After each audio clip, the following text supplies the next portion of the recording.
আগে অফিসে জয়েন করেছিল, তারপর বলতে গেলে এক প্রকার সেই অফিসে আমি 3বার ইন্টারভিউ দিয়ে 4বার এর মাথায় গিয়ে জয়েন করেছি।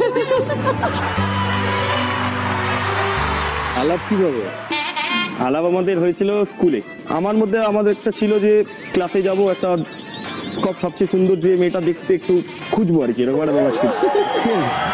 ওর একটা বন্ধু ছিল, তাকে গিয়ে জিজ্ঞেস করলাম এই মেয়েটার নাম কি, খুব সুন্দর দেখতে। তো ক্লাস 7 ক্লাস 7 বলে নাম্বার আছে, আমি একটা চিঠি লিখবো। আপনি একটু প্লিজ দেখুন, ক্লাস 7 এর ছেলেমেয়েরা এইসব করছে। ক্লাস 7 কলেজে হলে ঠিক আছে, ক্লাস 10 হলেও ঠিক আছে, ক্লাস 7। প্রেম তখন অতটা বুঝলাম না, কিন্তু তখন দুষ্টুমিটা ছিল। বাড়িতে জানলো কি করে? বাড়িতে বেসিক্যালি ওভাবে মানে জানাজানিটা আমরা মানে কেউ বলিনি। যেটা হয়েছে, আমাদের যেহেতু সেম গ্রুপ অফ ফ্রেন্ডস, তো বাড়িতে বন্ধুরা আসতো, তো যেটা হয় একটা বন্ধু হয়তো একটু ইয়ার্কি মেরে বললো হ্যাঁ কাকিমা তো জামাই, বা একটা ইয়ার্কি। তো এইভাবে মা বাবা একটু হিন্ট পেয়েছিল যে মানে হয়তো কিছু একটা আছে। আমার বাড়িতেও সেম হয়েছে। আমার বাড়িতে অ্যাকচুয়ালি আমরা সবাই একসাথে গ্রুপ স্টাডি করতাম। তো আমি আসতো, মা বলতো যে আসছে এই মেয়েটা বেশিবার আসছে কেন, ঠিক আছে। তো আমি বলতাম যে না, এই মেয়েটা অ্যাকচুয়ালি আমাদের স্কুলে খুব ভালো পড়াশোনায়, ওর থেকে নোটসটা ভালো পাওয়া যায়, তার জন্য ওকে অনেক অনেক বেশি আর কি ডাকছি। বোকা মা কিছু বুঝতেন না, না ওর মাও বুঝেছিল। এইভাবেই থাকো যে মা কিছু বোঝে না, মা সব বোঝে। তারপর এইভাবে আমাদের তারপর কলেজ হলো। আমাদের কলেজ ছিল একসাথে, আমরা করলাম হেরম্বচন্দ্র কলেজ। আর হয়নি আর কি। হ্যাঁ কলেজ, কলেজটা সত্যি বলতে কিছু করিনি। বাস লেক লোক একসাথে পড়েছো, কলেজেও পড়েছো, চাকরিও করছো, চিঠি লেখালেখি নেই? ও বাবা আছে? প্রচুর। নিশ্চয়ই আমি একটা চিঠি এনেছি, যেটা এটার মধ্যে খুব বেশি কিছু নেই, বাট এটা দেখলে তুমি বুঝতে পারবে এটা ক্লাস 7 এর চিঠি। এটা অ্যান্টিক পিস হয়ে গেছে এখন।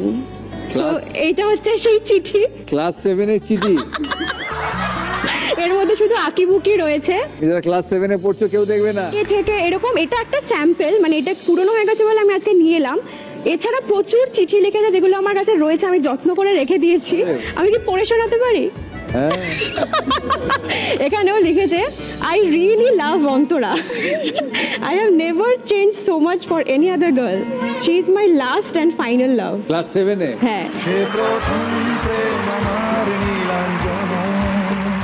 অ্যাকচুয়ালি বলতে গেলে প্রপোজটা ওই আমাকে ফার্স্ট করে, বাট আমি অতটা ইন্টারেস্টেড ছিলাম না, বিকজ ও ছিল ক্লাসের মানে সবচেয়ে নটোরিয়াস ছেলে, পড়াশোনার হয়তো মানে করছেই না, ক্লাসের এদিক ওদিক মন দিচ্ছে, এর সাথে গল্প করছে।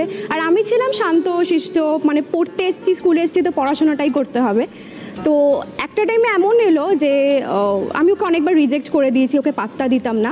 1 মাস ঘুরিয়েছি আমাকে, 1 মাস। হ্যাঁ 1 মাস ঘুরিয়েছি, কিন্তু একটা টাইমে আমি রিয়েলাইজ করলাম যে মানে একদিন মানে রিপোর্ট কার্ড বেরিয়েছে, সেদিন আমি খুব শকড হলাম এটা দেখে যে আমার চেয়ে বেশি নম্বর পেয়েছিল। তারপর থেকে আমার মনে হলো যে মানে একদম প্রথম দেখায় আমার ওকে যেরকম লেগেছিল সেরকম নয়। তখন আমার ইন্টারেস্ট গ্রো করলো ওকে জানার, বাট অতটা পাত্তা দিতাম না, চুপি চাপি ওকে নোটিস করতাম আর কি। মেনলি বন্ধুত্বটা বাড়তে বাড়তেই একটা কখন রিলেশনশিপ হয়ে গেছে আমরা বুঝতেও পারিনি। এই তো বিয়ে 26 তারিখ। হ্যাঁ আমাদের সামনে 26 তারিখে বিয়ে। সো এটা আমাদের ছবি দেখাই তোমাদের, দেখো।